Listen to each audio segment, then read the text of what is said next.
Greetings, salutations.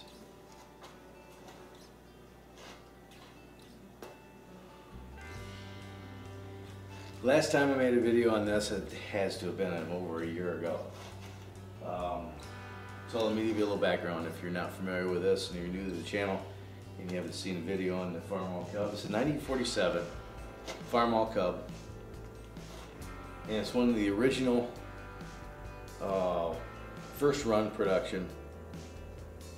This tractor was introduced in 1947. It's got a really low serial number.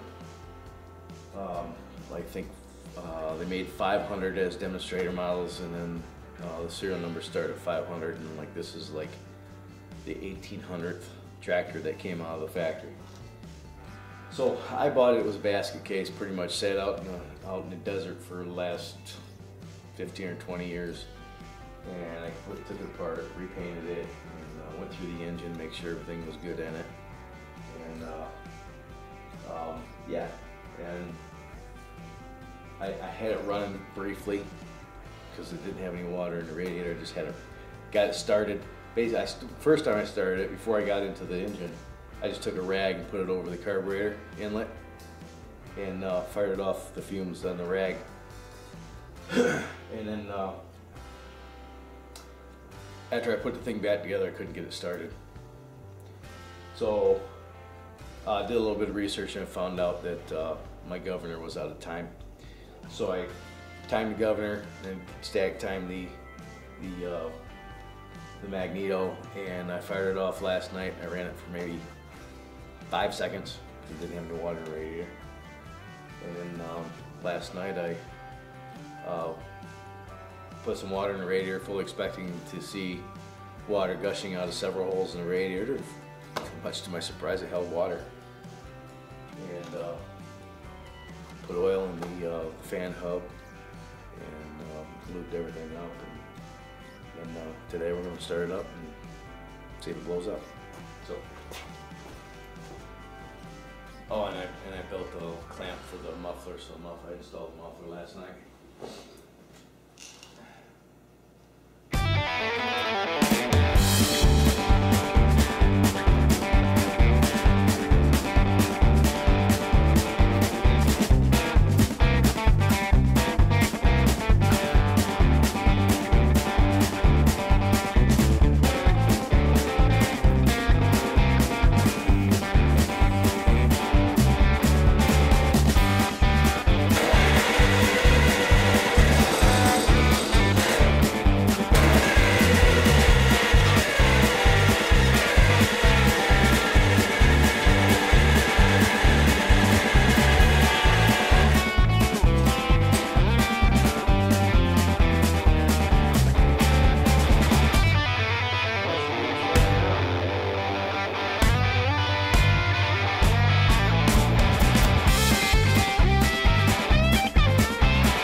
I flooded it.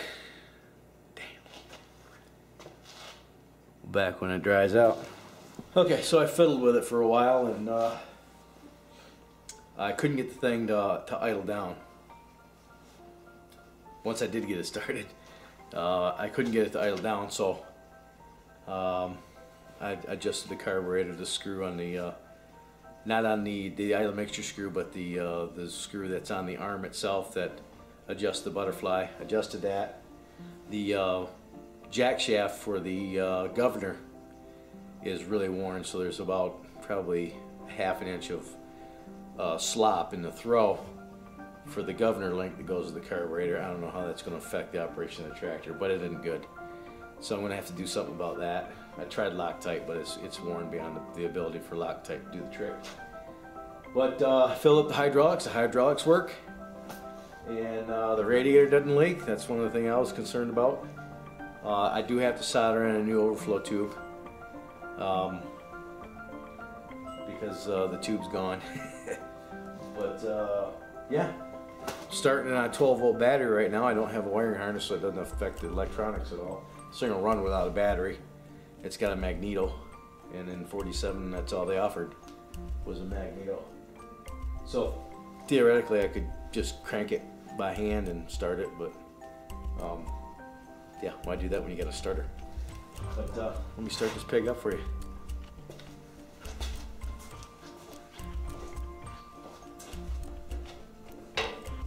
Now that I say that, it'll flood again.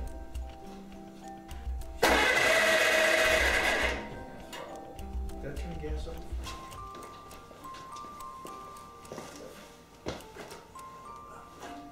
No, it's still on.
What do you expect from a 70-year-old vehicle?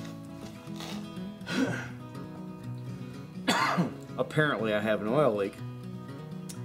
I'm not sure where it's coming from. It might be just a cork gasket. It needs to be swollen up a little bit. Or maybe I need to tighten down some bolts or something. I don't know. I'll investigate that. What I need to get yet, I still need to get a wiring harness. I need to get a battery. Get tires because these things are probably original. They're hard. They're like hard rubber right now. What else? I need to get grommets for the headlights. I need to get a battery box. So it's not complete yet, but it runs. And yeah, hydraulics work. What can you ask for? So there's a little Farmall Cub update for you fellas that subscribe to my channel because you saw a Farmall Cub. I'm glad you stuck around for the guns. And what other shenanigery I find myself getting myself into. 1947 Farmall Cub. I found the data plate. It's serial number 1835. Subtract 500 from that, and it's the 1335th tractor off the assembly line in the first year of production. So, fun facts to no one know, huh? I bought this tractor because I thought about getting a belly mower to mow my acre here.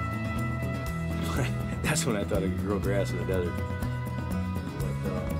But, you know what I think I might do? I think I might save up my money and buy some steel and build a loader bucket and a backhoe attachment.